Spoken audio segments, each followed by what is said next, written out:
And by each one of these pads, there are like, for example, it says pad 10, and it says play loop. And on this side, it says sequence edit.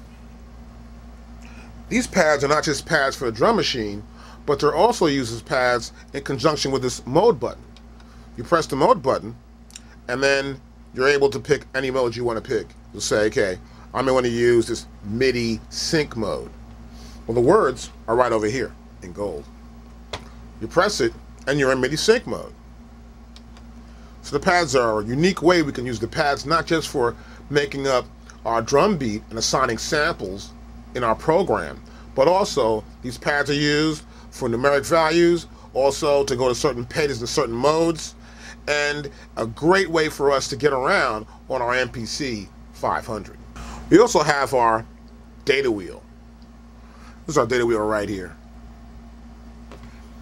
These are our cursors.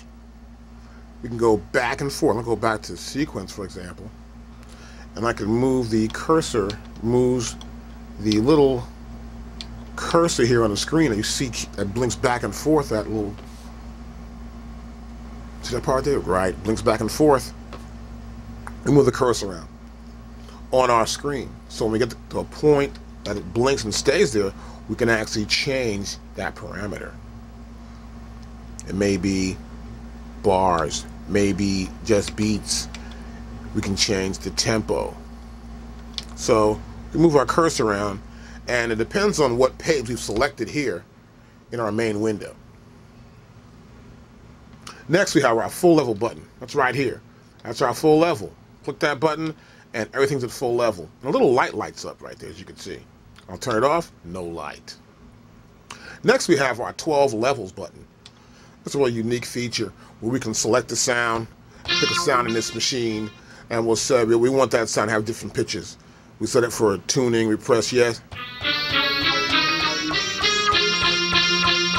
And the original pitch is still there. See that? So we selected the tuning, and the tuning is across all the pads. I hit it soft though, so I'll put full level up, and it's much louder. See that?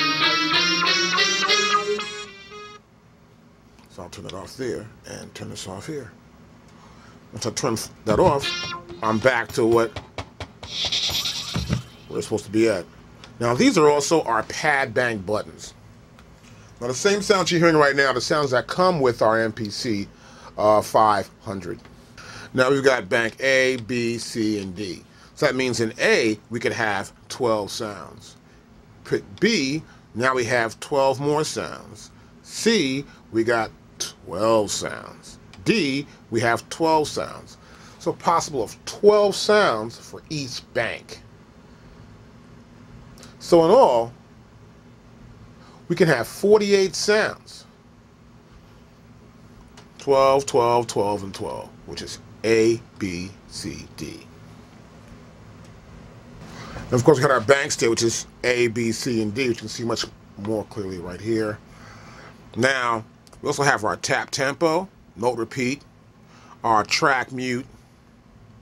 Note repeat's a pretty simple thing. Track tempo is too. We have a tempo, we press this button, and we'll have the actual tempo of what the song is at. We can actually press that button, then tap on our pads, and it'll give us an idea of what tempo that is we tapped out. No repeat, mute. We have status also. Status button's real cool too also. Let me show you some other things here we have. Here's the mode, timing correction, our metronome. Press this down, we have numeric keys. We also have our source, which is our main source for our sequencing, I'll call this section here. It's actually our sequencing section. We have the main, sequencer, track. We have parameters.